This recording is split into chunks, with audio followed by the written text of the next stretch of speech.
British শাসন আর পরবর্তী প্রতিরোধ আন্দোলন।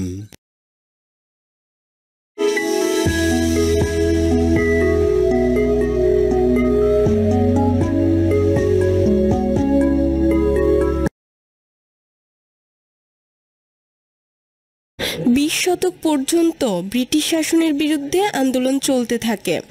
শিক্ষার প্রসার এবং নবজাগরণের ফলে দেশপ্রেমের চেতনা বিস্তার লাভ করে।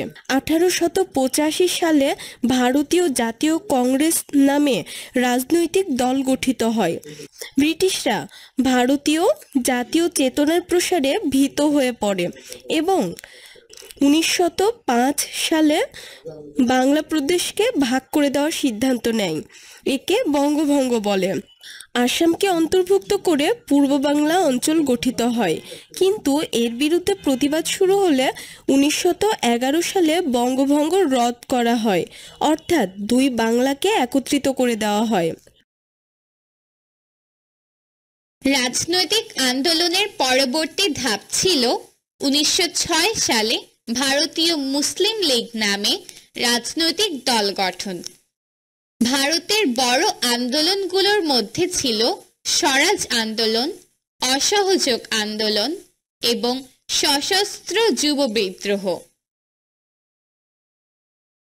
প্রথম ও দ্বিতীয় বিশ্বযুদ্ধে ভারতের অনেক সাহসী তরুণ ব্রিটিশদের পক্ষে অংশগ্রহণ করে, কিন্তু তাই বলে ব্রিটিশ বিরোধী আন্দোলন থেমে থাকেনি।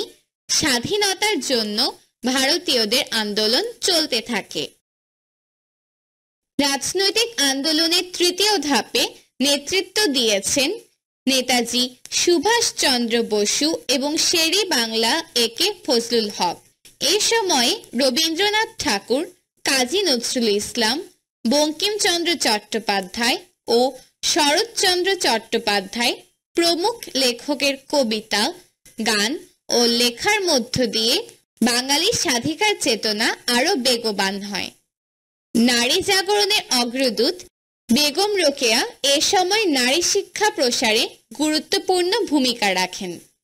অবশেষে 1947 সালে ইংরেজরা ভারত ত্যাগ করতে বাধ্য হয় এবং পাকিস্তান ও ভারত নামে দুইটি আলাদা রাষ্ট্রের জন্ম হয়।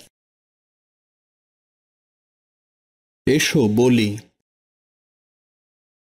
কবি সাহিত্যিকগণ কিভাবে রাজনৈতিক আন্দোলনে ভূমিকা রাখতে পারেন, শিক্ষকের সহায়তায় আলোচনা করো। এসো লিখি। 80 পৃষ্ঠা থেকে 20 শতকে বাংলায় যেসব প্রতিরোধ আন্দোলন হয়েছে সেগুলোর একটি ঘটনাপঞ্জি তৈরি করো। আরো কিছু করি।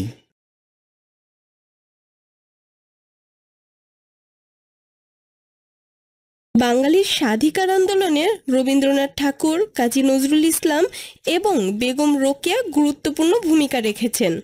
তাদের সম্পর্কে আরো তথ্য খুঁজে বের করো।